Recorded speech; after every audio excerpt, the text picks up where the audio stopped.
Hello and welcome to Politics at Jack and Sam's Daily, the podcast that sets you up for the day ahead on the campaign trail. End of quote. Thank you, Mr. President. My name is Jack Blanchard of Politico. With me, as always, is Sam Coates of Sky News. It is day 41 of the election campaign. There are only 2 days to go, Sam. We are almost there. It is the penultimate day of campaigning, and Sam Coates is back on the road again. And the backdrop I see behind me, there's a small flat screen telly on the screen. Where are you, Sam? Tell us where they've sent you this morning. Well, it's the story of this campaign, really. I thought I was going to be in the Midlands, and I've ended up in Oxfordshire. Look, it's this part of the world, amazingly, that has ended up being a battleground. Keir Starmer was just down the road in Banbury. Rishi Sunak's going to be not too far away from here later today. Ed Davey is travelling up as part of his end-to-end tour of the United Kingdom.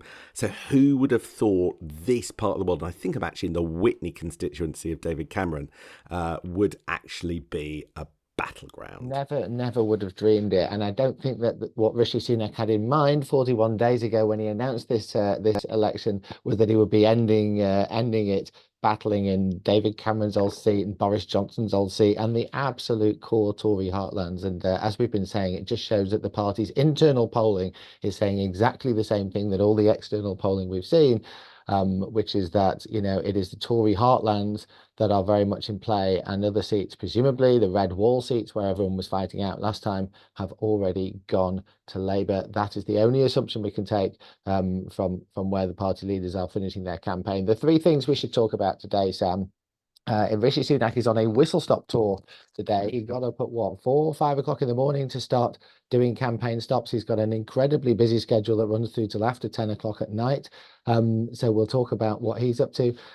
Keir Starmer's biggest thing today, I would say, is his interview in the Times. We knew this was coming. We spotted yesterday with the Times political editor and indeed the Times editor skulking off. And so he's got a big front page interview with them today, which is reasonably positive to read, but no endorsement yet from the paper. And we need to talk about that and where the Murdoch papers are going to end up, because they're nearly out of time on this.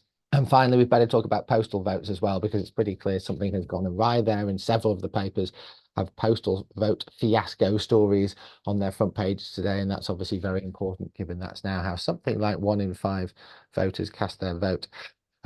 Let's start with the Prime Minister, though. He is very much still the Prime Minister for at least another 48 hours. He's already done his first campaign visit, as you said. He didn't start off in Oxfordshire. He's on slightly safer territory, I think. Where was he this morning? He was just outside Luton in an Ocado factory, targeting a key demographic in this election, which is the robot vote. He has been, who knows? I mean, it might be the future, but he was there watching. I don't know if you've ever seen pictures of an Ocado factory with those amazing mechanical robotic loading machines that whiz around a factory floor and come within 5 millimeters of each other at high speed. Anyway, he was admiring tech of the future, something he might have some time to do in future. 2 important messages Rishi Sunak is trying to send by hanging out with robots at 5 a.m. They're both around his sort of the fact that basically he's a bit younger than Keir Starmer. It's one of the few things he's gone left that he can cling on to, which is definitely true. Rishi Sunak is definitely like 15 years younger than Keir Starmer, whatever. So he wants to show he is the candidate with more energy. He's up early, he's up and at 'em, he's dashing around the country. And he also wants to show he's a sort of candidate of the future who thinks about tech and the big technological challenges that are facing the nation, whereas Keir Starmer is this sort of old fuddy-duddy candidate who's of the past. And that's the sort of thing that the CCHQ are hoping that voters will take away from these images. And in fact, last night, Sam, we saw some of those Sir Sleepy attacks coming back at Keir Starmer. Do you remember those from the first week of the campaign? They've been revived by CCHQ, very much again in this theme, basically bringing the campaign full circle and turning it all about the age of the two candidates. Much like it is in America, I guess, although I feel like it's maybe not landing quite as well here. Keir Starmer made some remarks about wanting to spend, where possible, Friday nights with his kids, because he thinks a little bit of headspace as a leader can enhance your ability as a leader. And CCHQ seized on those comments and went on the attack and basically are trying to run the line that Keir Starmer doesn't really want to work past 6 o'clock, which feels like a bit of a stretch, but that's the tactic that they're going on today. quite whether this is where the conversation about the election is. I'm not at all sure. It's not what Tory candidates were talking to me about yesterday.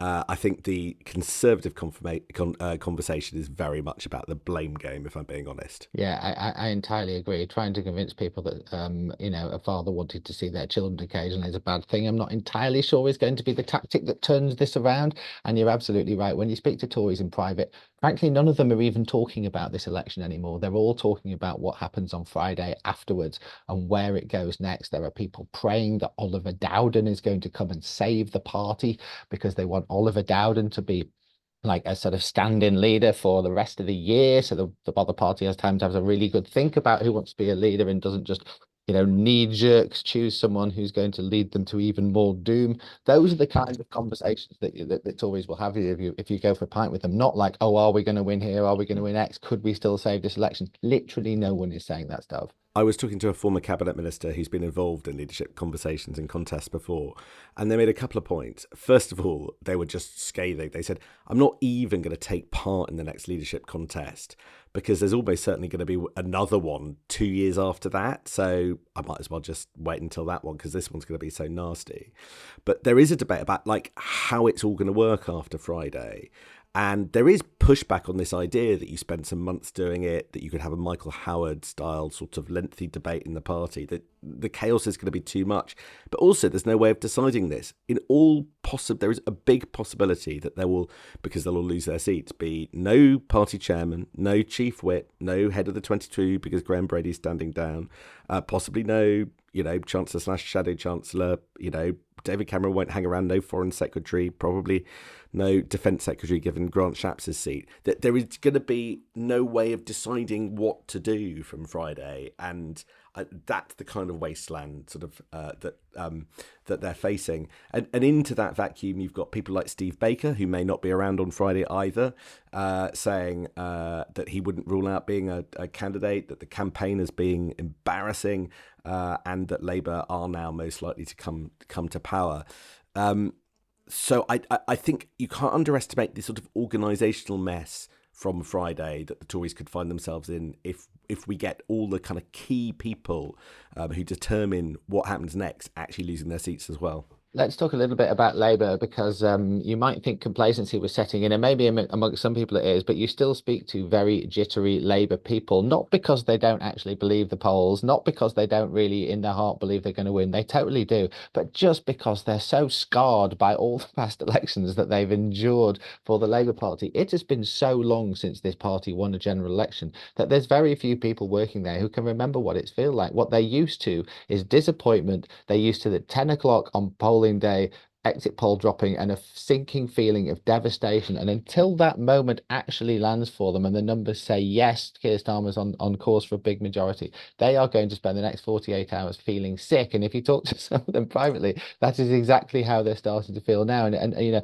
reading Keir Starmer's big interview in the Times today, he trots out a lot of the lines that he said before, but the one that I think definitely chimes true is this thing that this isn't done yet, just in the sense that even Keir Starmer, who's seeing the internal polling, he knows he's being sent to Oxfordshire because that's the sorts of seats that are now marginal seats, is still saying this is not quite in the bag. And of course, it's not until the votes have actually been cast. And I think that the scenes in Labour HQ on Thursday when the exit poll drops, if it is as all the polls suggest, will really be things that we haven't seen before for a very, very long time, Sam. It's quite amusing actually watching just how much of a state some of these people get. They're definitely not treating it like it's in the bag. But the campaign is shifting. One Labour official said to me yesterday, look, the air war is basically over. Now, the air war is the campaign that you see on TV and that you read about in newspapers. And to a certain extent, even the Times interview is part of that. But as you point out, it doesn't really say that much that's new. And they've even got the confidence to roll out Ed Miliband at this stage, which I think shows you how they're not worrying too much about the air war. Instead, they don't. They are worried that there is a huge possible spread of outcomes given all the different polling projections.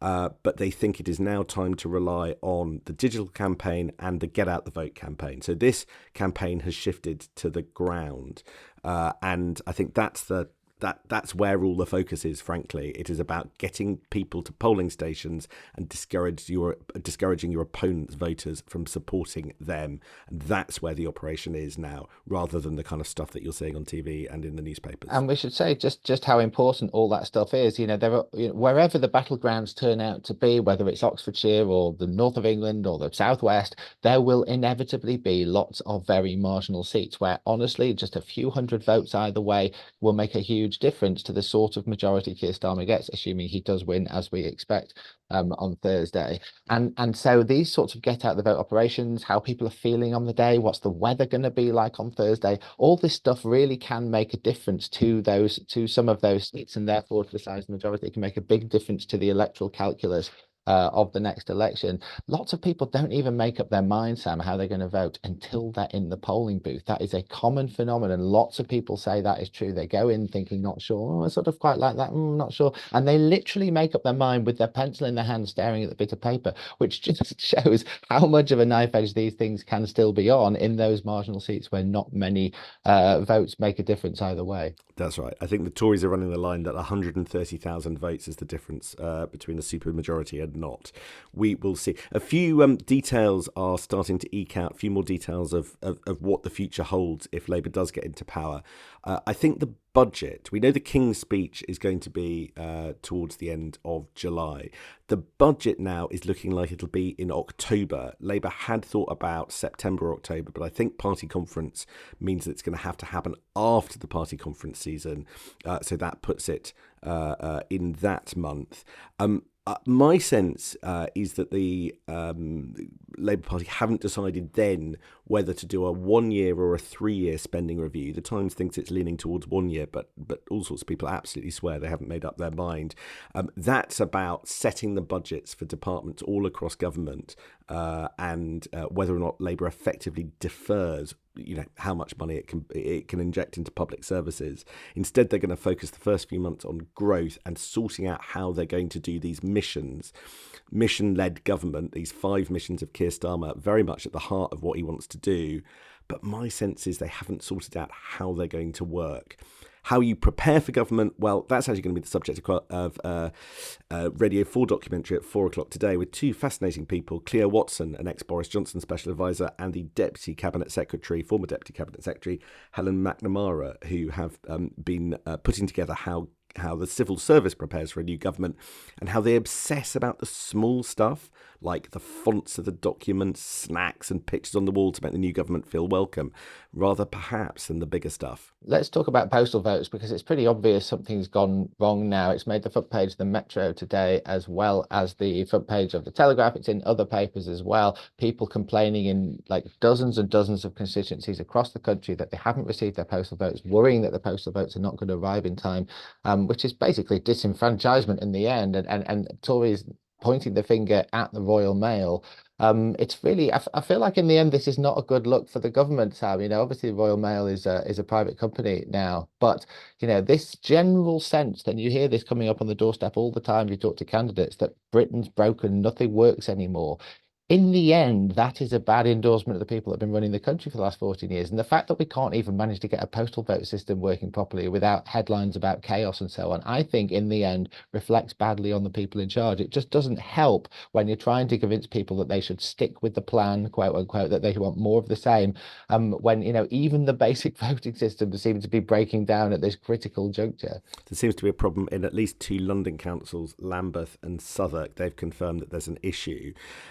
The reason this is so complicated is that once you've applied for a postal vote, you have to vote by post. And if a postal voter doesn't receive their ballot pack, you actually can't get or use a normal vote by law. You can get a replacement postal vote pack and hand that into a polling station. But there aren't easy fixes. So there's scrambling and there's quite a lot of nervousness about whether or not this is going to be fixed in time. quite a lot of nervousness in Labour HQ about whether they're going to get the endorsements of the Times or the Sun before Thursday. I don't know whether that even matters anymore. Do people really care? What do you think, Sam? Is it a big deal if you get a big newspaper coming out and backing you the day before an election? Is it going to change anyone's mind? I think it's big for party morale, but low on impacts of voters. The Times has been courted so hard by Labour. They really, really want it. It was drifting away from them 10 days ago. Let's see whether that interview's made a difference. I actually think the most telling front page today is the Daily Mail, Sam, which doesn't even mention the general election on the front page. It's about an interview with the MOD. It's about tennis. It's about various trials. We're 2 days away from election day, and one of Britain's best-selling papers isn't even splashing the story. Tells you something about what they think their readers are interested in, and just how engaged people are with this election. And frankly, having had some of my reporters out on the road for the last few weeks talking on doorsteps every day, the one thing that comes up more than anything else is that people have switched off and they don't care. And so I suspect the other thing we're going to be talking about on Thursday is turnout, and the fact that this is not going to be a mass political event in the way that the party leaders might have hoped. Well, we are still engaged. We won't be talking about it on Thursday because there's no episode of Politics at Jack and Sam's Daily then, because you're not allowed to because of the law. But on Friday morning, we are back for an election special at the normal time, and probably on Saturday as well. And I have to say, all through next week, we're going to keep this going because there is going to be so much politics. You're not going to want us to stop. So it's you and me together again for days and days to come. Jack, how do you feel about that? I can let this into a secret that Sam Coates does not stop either way. This is not really a sort of stopping politics sort of person, are you, Sam? I can't wait. We'll be back again tomorrow morning for the last day of campaigning, and we'll see you there. Thanks very much for joining us. Thank you. Bye-bye.